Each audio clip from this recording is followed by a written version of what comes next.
हम क्या हो गए थे? पुरुषवाचक, निश्चयवाचक, अनिश्चयवाचक। अगला है अपना संबंधवाचक।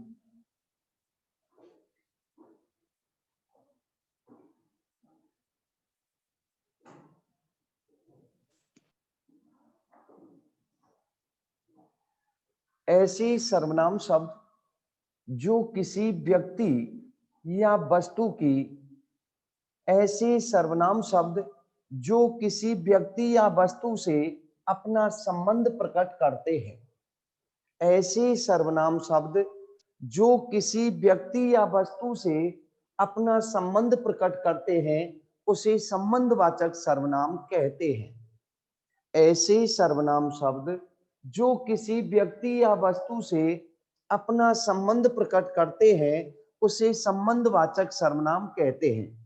अब हमें इन शब्दों को ध्यान रखना है, परिभाषा से हमें कोई मतलब नहीं है। जैसे देखिए, जो, जिसे, जिसका, जिसकी,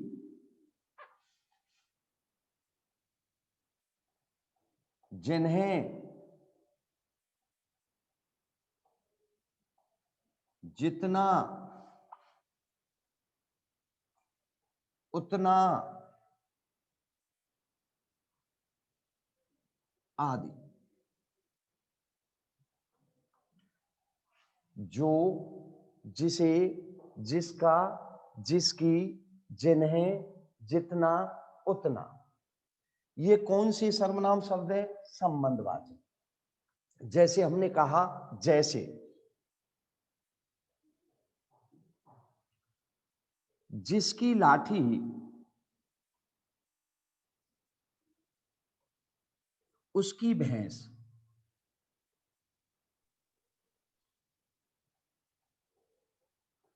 अब हमने अंडरलाइन कर दिया जिसकी को, तो जिसकी शब्द में कौन सा सर्वनाम हो गया? संबंधवाचक। संबंधवाचक। जो, जिसे, जिसका, जिसकी, जिन्हें, जितना, उतना। हमने बोला जितना गुड़ डालोगे उतना मीठा होगा।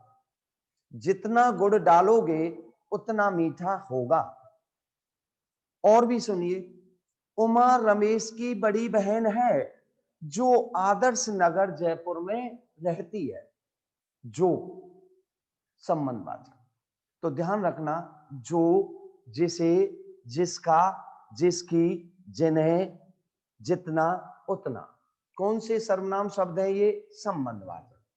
ऐसे सर्वनाम शब्द जो किसी व्यक्ति या वस्तु से अपना संबंध प्रकट करते हैं या अपना संबंध बतलाते हैं उन्हें हम संबंधवाचक सर्वनाम कहते हैं। अगला अगला है आपका प्रसन्नवाचक।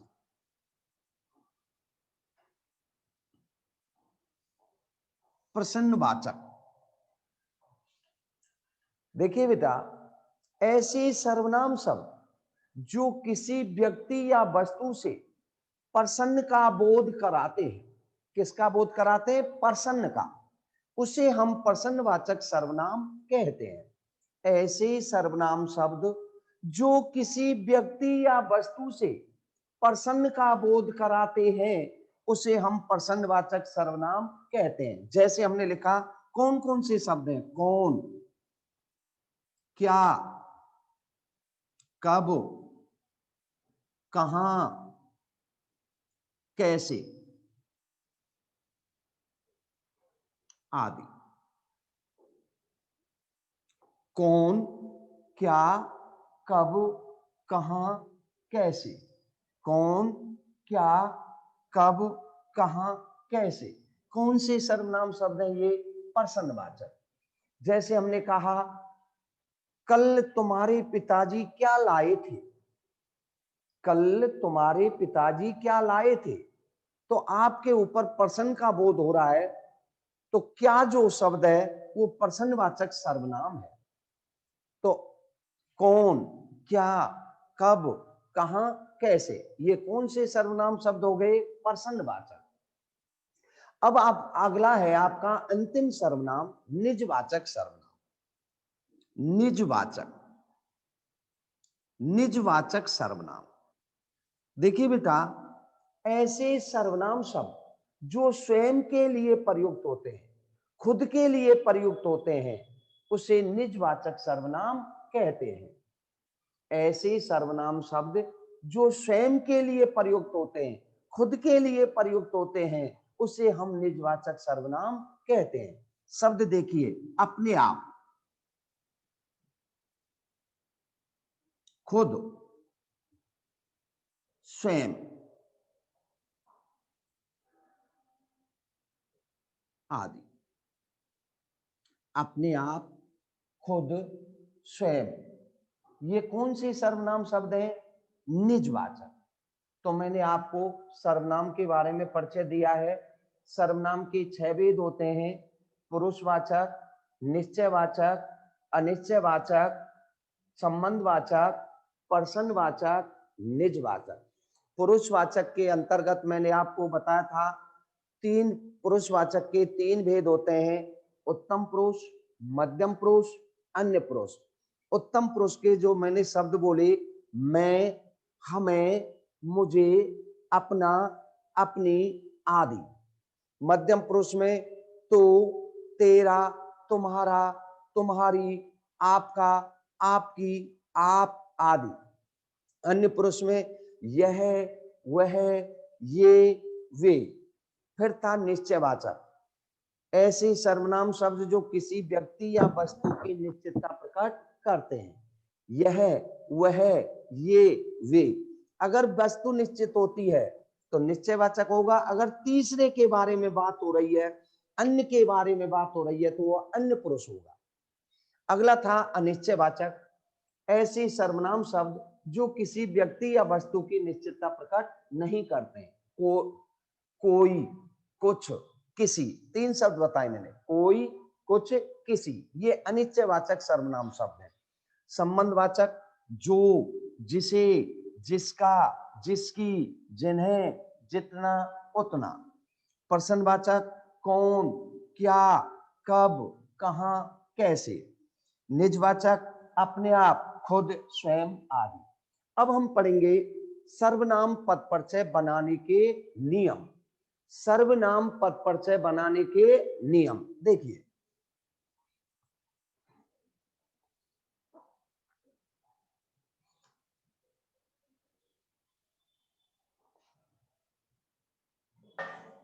यहां लिखा हमने सर्वनाम पद परिचय बनाने के नियम।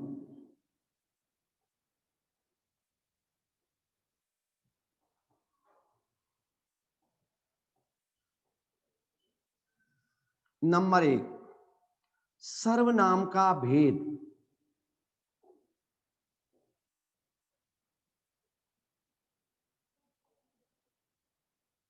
नंबर 2, सर्वनाम का लिंग। नंबर 3, सर्वनाम का वचन। नंबर 4, सर्वनाम का कारक। नंबर 5, क्रिया का संबंध।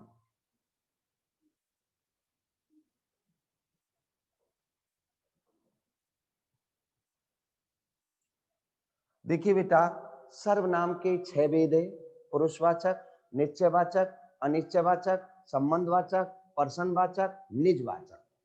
लिंग हिंदी में 2 हैं: पुल्लिंग और स्त्रीलिंग। वचन हिंदी में 2 हैं: एक वचन, बहुवचन। कारक हिंदी में 8 हैं: कर्ता ने कर्म को करण से संप्रदान के लिए अपादान से अलग होना, संबंध का, के, की, रा, रे, री, ना, ने, नी, अधिकरण में, पे, पर, संबोधन हे, ओ, अरे। ये ध्यान रखने हैं, क्रिया हमेशा वाक्य में जो क्रिया होती है उसका संबंध कर्ता से होता है। तो देखिए, अब हमने एक उदाहरण लिखा, कोई आ रहा है। ऐसे वो एक वाक्य देता है और अंडरलाइन करता है, रेखांकित करता है जिस शब्द का वो पद परिचय पूछता है। तो उसने कोई को रेखांकित कर दिया और वो आगे लिख कर देगा कि रेखांकित शब्द का पद परिचय कीजिए। तो हमने यहां कोई को लिखा। अब हमें सर्वनाम के भेद इसलिए पढ़े थे कि कोई में कौन सा सर्वनाम है, अनिश्चयवाचक। सबसे पहले सर्वनाम का भेद, तो हम यहां करेंगे अनिश्चयवाचक। अनिश्चयवाचक कोमा। अब नियम नंबर 2, कोई आ रहा है या आ रही है, आ रहा है, पुल्लिंग या स्त्रीलिंग, पुल्लिंग, पुल्लिंग। नियम नंबर 3, वचन, एक वचन या बहुवचन, एक वचन।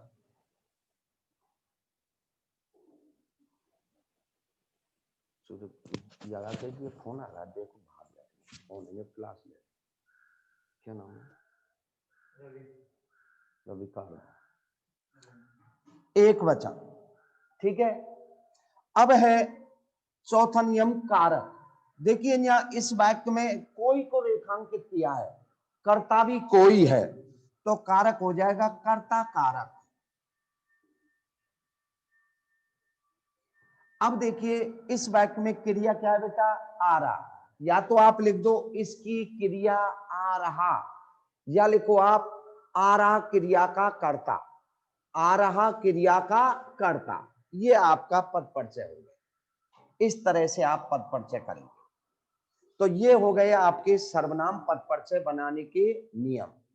सर्वनाम का भेद, सर्वनाम का लिंग, सर्वनाम का वचन, सर्वनाम का कारक और क्रिया का संबंध। कभी कभी वो प्रश्न ये भी पूछ लेता है पद परिचय नहीं करवा के कि भाई सर्वनाम पद परिचय बनाने के 3 बिंदु लिखिए, सर्वनाम पद परिचय बनाने के 2 बिंदु लिखिए, सर्वनाम पद परिचय बनाने के 5 बिंदु लिखिए। तो इन बनाने के नियमों को ध्यान रखना है, ये बात ध्यान रखना। ये तो हुआ आपका सर्वनाम पद परिचय। अब अगला है अपना विकारी पद के 2 भेद हो गए, संज्ञा और सर्वनाम। तीसरा भेद है विशेषण और चौथा भेद है क्रिया। क्योंकि विकारी पद के 4 ही भेद होते हैं, संज्ञा, सर्वनाम, विशेषण, क्रिया। और अविकारी के भी कितने भेद होते हैं, 4, क्रिया विशेषण, समुच्चय बोधक, संबंध बोधक और विस्मयादि बोधक। तो ये आपका हुआ सर्वनाम पद परिचय। अगला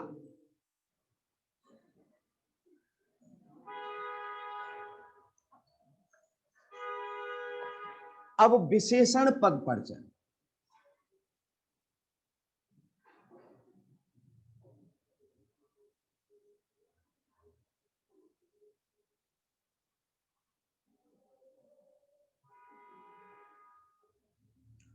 देखिए बेटा, विशेषण पद परिचय करने के लिए हमें पहले विशेषणों के बारे में जानकारी लेना जरूरी है।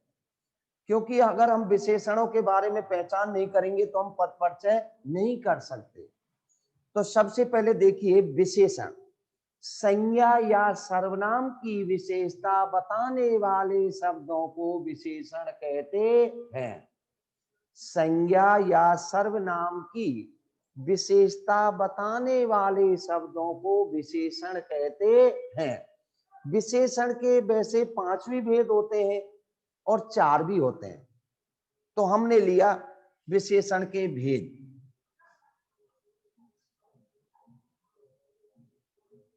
विशेषण के भेद,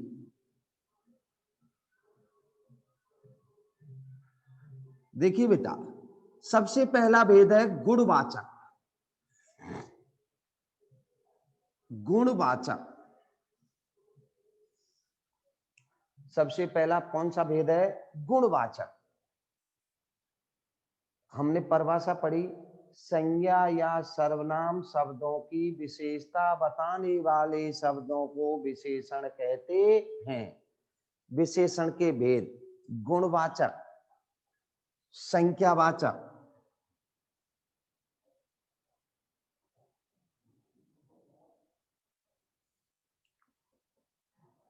परिमाणवाचक,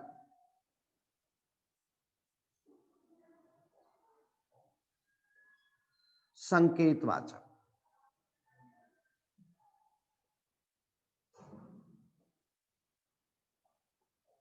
गुणवाचक, संख्यावाचक, परिमाणवाचक, संकेतवाचक।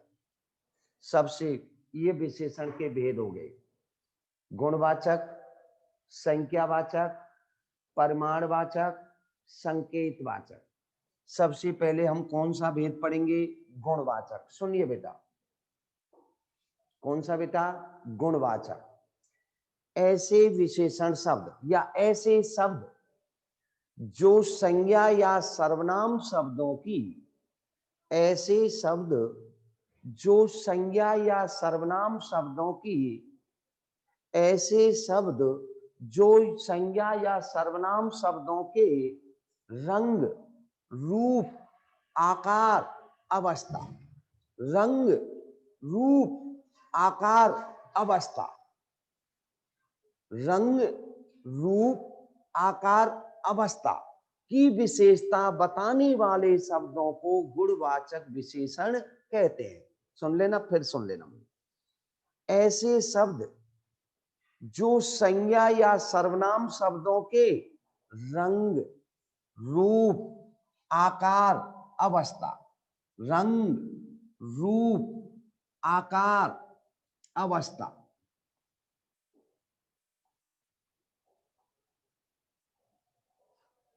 रंग, रूप, आकार, अवस्था, इनकी विशेषता बताने वाले शब्दों को गुणवाचक विशेषण कहते हैं। जैसे हमने लिखा, देखो, नीला आकाश, नीला आकाश। आकाश शब्द संज्ञा है और इसकी विशेषता कौन सा शब्द बता रहा है? नीला। आकाश शब्द क्या है? संज्ञा है और इसकी विशेषता कौन बता रहा है? नीला। तो नीला शब्द क्या हो गया? विशेषण। कौन सा विशेषण हो गया? गुणवाचक। आई समझ में?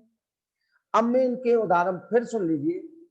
ऐसे शब्द जो संज्ञा या सर्वनाम शब्दों के रंग, रूप, आकार, अवस्था, रंग, रूप, आकार, अवस्था, इनकी विशेषता बताने वाले शब्दों को गुणवाचक विशेषण कहते हैं।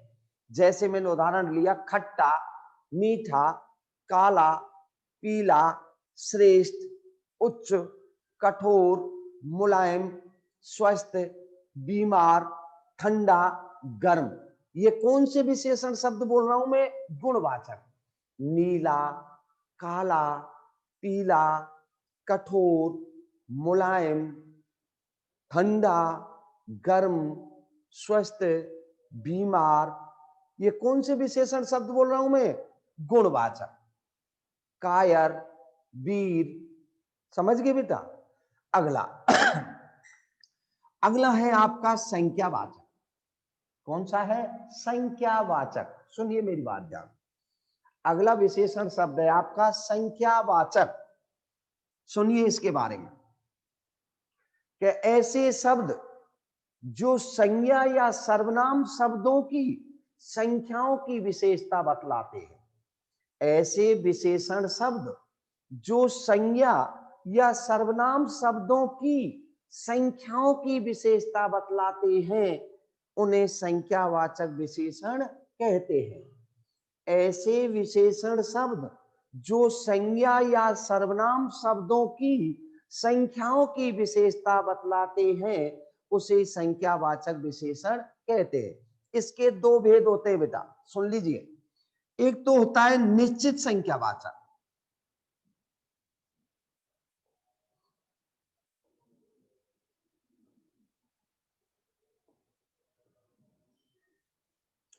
और एक होता है अनिश्चित संख्यावाचक।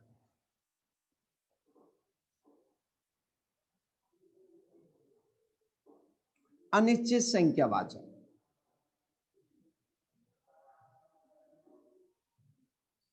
एक तो निश्चित संख्यावाचक, एक अनिश्चित संख्यावाचक। निश्चित में 5, 10, 20, 30, पहला, दुगना, चौगुना। निश्चित संख्यावाचक विशेषण कौन से होते हैं? 5, 10, 20, 30, पहला, दुगना, तिगना। जैसे हमने कहा, उदाहरण दे रहा हूं, वह 10वीं कक्षा में पढ़ता है।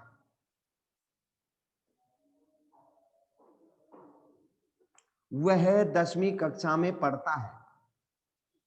अब उसने रेखांकित किया है 10वीं को, तो आप कौन सा विशेषण बताओगे? निश्चित संख्यावाचक विशेषण। 10वीं में कौन सा हो गया?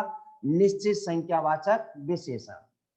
तो मैंने कहा है 5, 10, 20, 30, पहला, दुगना, चौगुना, ये निश्चित संख्यावाचक विशेषण होते हैं। अब आइए अनिश्चित संख्यावाचक। अनिश्चित संख्यावाचक विशेषण है जैसे सब, प्रत्येक,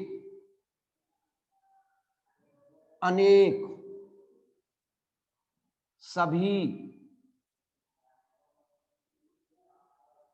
सब, अनेक, प्रत्येक, सभी, बहुत।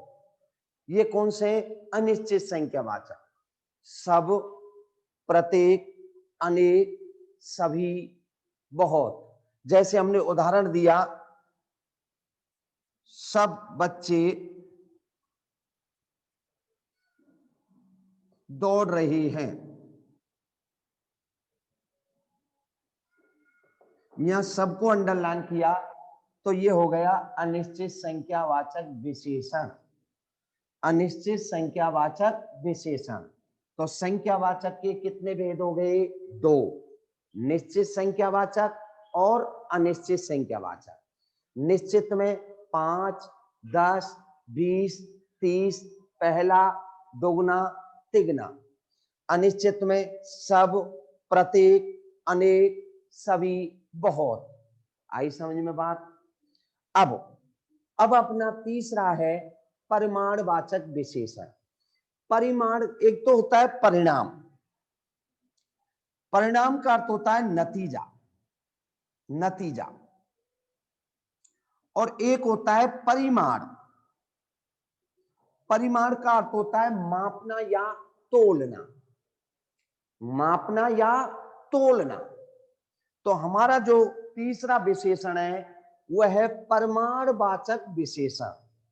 परिमाणवाचक विशेषण देखिए, तीसरा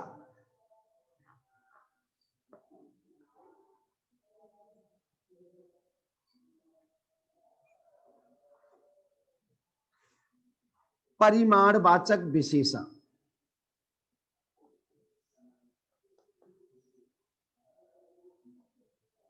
परिमाणवाचक, सुनिए, ऐसे विशेषण शब्द जो संज्ञा या सर्वनाम शब्दों की माप या तोल की विशेषता बतलाते हैं। ऐसे विशेषण शब्द जो संज्ञा या सर्वनाम शब्दों की माप या तोल की विशेषता बतलाते हैं, उसे हम परिमाणवाचक विशेषण कहते हैं। ऐसे विशेषण शब्द जो संज्ञा या सर्वनाम शब्दों की माप या तोल की विशेषता बतलाते हैं, उसे हम परिमाणवाचक विशेषण कहते हैं। परिमाण में हमेशा माप तोल होगी, यह ध्यान रखना। जैसे ये भी 2 होते हैं, सुनना बेटा। एक तो होता है निश्चित परिमाणवाचक विशेषण, निश्चित परिमाणवाचक विशेषण, निश्चित परिमाणवाचक। और दूसरा होता है अनिश्चित परिमाणवाचक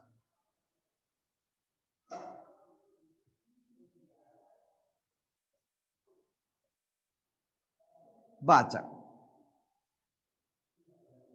देखिए, परिमाणवाचक विशेषण भी 2 होते हैं, एक तो निश्चित परिमाणवाचक और एक अनिश्चित परिमाणवाचक। निश्चित परिमाणवाचक विशेषण में शब्द बोलूंगा मैं, जैसे 2 मीटर कपड़ा निश्चित है, 5 लीटर दूध निश्चित है, 10 किलो जलेबी। 2 मीटर कपड़ा, कपड़े की माप के ही दिया जाता है कपड़ा। 5 लीटर दूध, दूध को लीटर से मापते हैं, माप तोल हो रही है या नहीं? 5 किलो जलेबी, जलेबियों को भी तोल के दिया जाता है, तो ये निश्चित प्रमाणवाचक हो गए।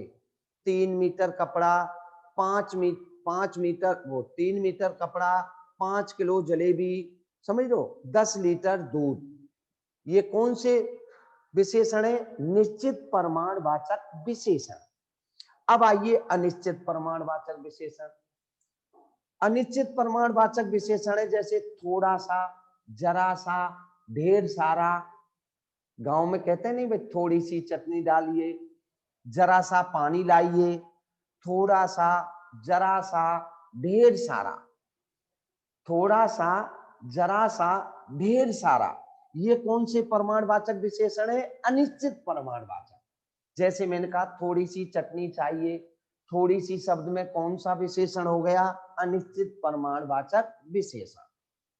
तो ये हो गए आपके प्रमाणवाचक विशेषण। फिर सुन लीजिए, ऐसे विशेषण शब्द जो संज्ञा या सर्वनाम शब्दों की माप या तोल की विशेषता बतलाते हैं, उन्हें हम प्रमाणवाचक विशेषण कहते हैं।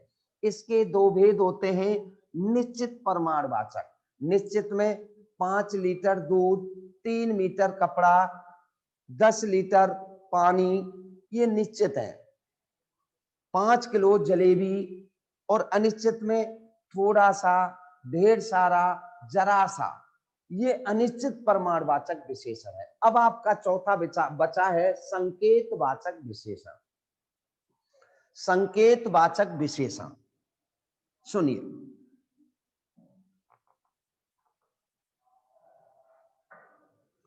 संकेतवाचक विशेषण,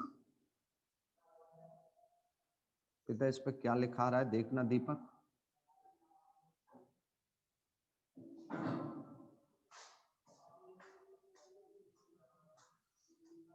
वहीं से देख, वहीं से। संकेतवाचक विशेषण सुनिए बेटा, इसका क्या मतलब है? परिभाषा बोल रहा हूं मैं, ध्यान से सुनना।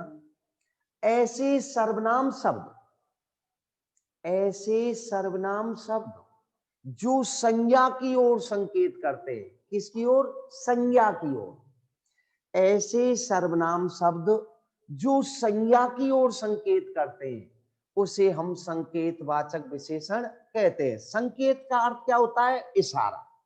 क्या होता है? इशारा।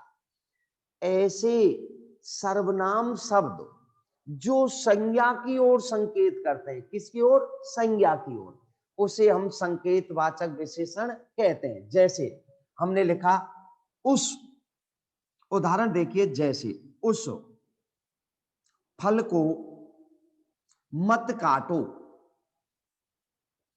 उस फल को मत काटो। उस शब्द सर्वनाम है और फल शब्द संज्ञा है, तो ये सर्वनाम शब्द फल शब्द संज्ञा की ओर संकेत कर रहा है। तो मैंने यही कहा है कि ऐसे सर्वनाम शब्द जो संज्ञा की ओर इशारा करते हैं, संकेत करते हैं, उसे हम संकेतवाचक विशेषण कहते हैं। तो ये आपके विशेषण के 4 भेद हो गए: गुणवाचक, संख्यावाचक, परिमाणवाचक और संकेतवाचक। अब देखिए, हम ये चारों भेद, अब हम एक उदाहरण, अब हम पढ़ेंगे विशेषण पद परिचय बनाने के नियम।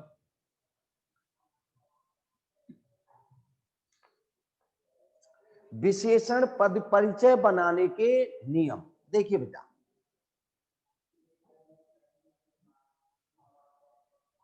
विशेषण पद परिचय बनाने के नियम।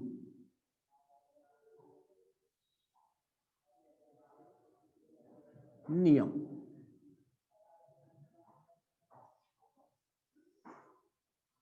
नंबर 1, विशेषण का भेद।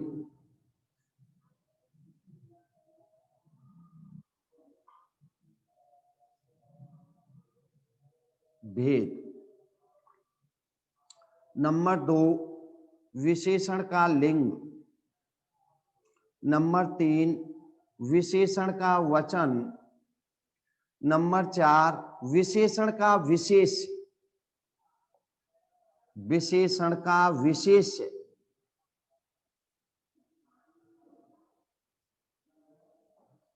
और नंबर 5 विशेषण की अवस्था।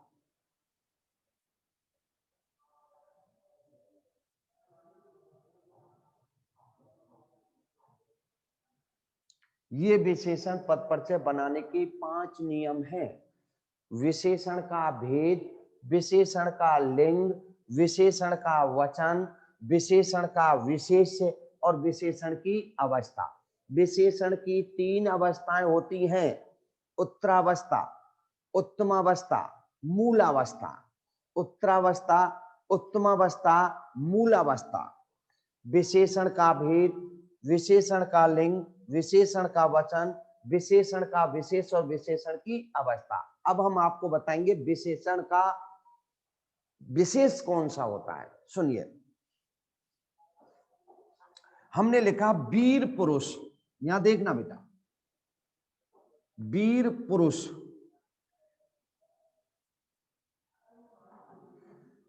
पुरुष शब्द संज्ञा है,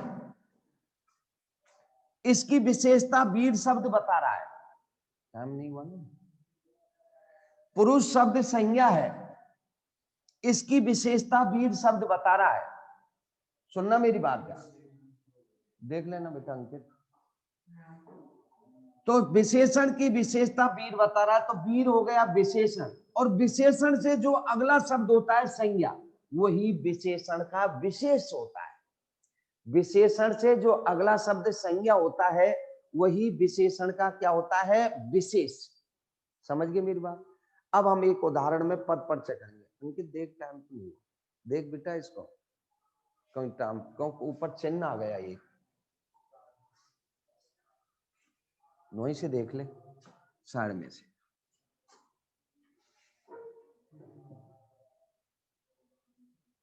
ऊपर बीच में देखो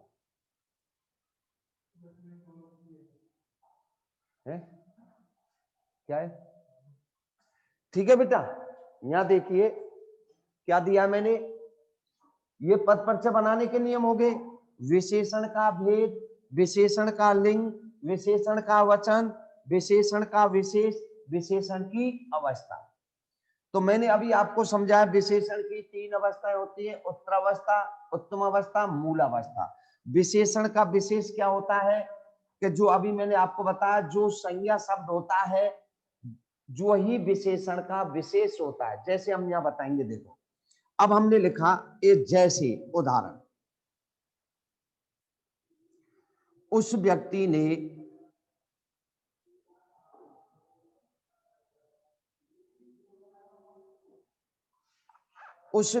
ने गाय को पानी पिलाया।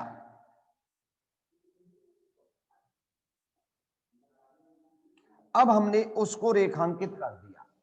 किसको रेखांकित कर दिया, उसको। अब हम उस शब्द का पद परिचय करेंगे। देखिए बेटा, उस, सबसे पहले विशेषण का भेद, तो उस शब्द व्यक्ति की ओर संकेत कर रहा है, तो कौन सा विशेषण हो गया, संकेतवाचक। तो यहां लिखेंगे संकेतवाचक। नियम नंबर 2, विशेषण का लिंग, व्यक्ति पुल्लिंग है या स्त्रीलिंग, पुल्लिंग।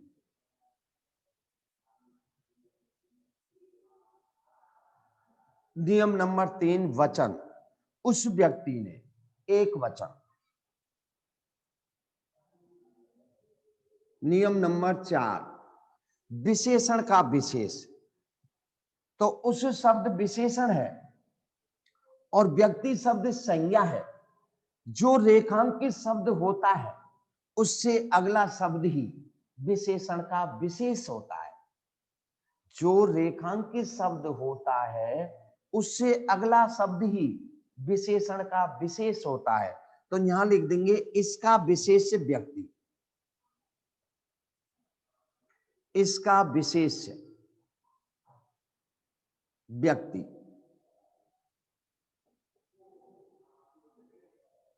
ये हो गया। अब आइए 5वां नियम, विशेषण की अवस्था। तो इस वाक्य में मूलावस्था कर देंगे। कौन सी अवस्था? मूलावस्था। अगर आपको और अवस्थाओं की जरूरत नहीं है, केवल मूलावस्था लिखना है, ठीक है। ये हो गया आपका विशेषण पद परिचय। इस तरह से आप पद परिचय करेंगे। विशेषण की पहचान मैंने आपको बता दी है। विशेषण के 4 भेद बताए: गुणवाचक, संख्यावाचक, परिमाणवाचक, संकेतवाचक। विशेषण बनाने के नियम: विशेषण का भेद, विशेषण का लिंग, विशेषण का वचन, विशेषण का विशेष और विशेषण की अवस्था। तो ये उदाहरण में आपको पद परिचय भी करके दी। इस तरह से बिना नियमों के पद परिचय नहीं हो सकता है, बिना विशेषणों की जानकारी के भी नहीं हो सकता है। हमें विशेषणों के भेदों के बारे में जाना, उनके शब्दों के बारे में जाना कि भाई कौन से शब्द में कौन से विशेषण है, तब पद परिचय होता है। अब है अगला अपना विकारी पद का चौथा भेद, क्रिया। देखिए बेटा, 3 भेद हो गए अपने: संज्ञा, सर्वनाम, विशेषण। और विकारी पद का चौथा भेद है क्रिया।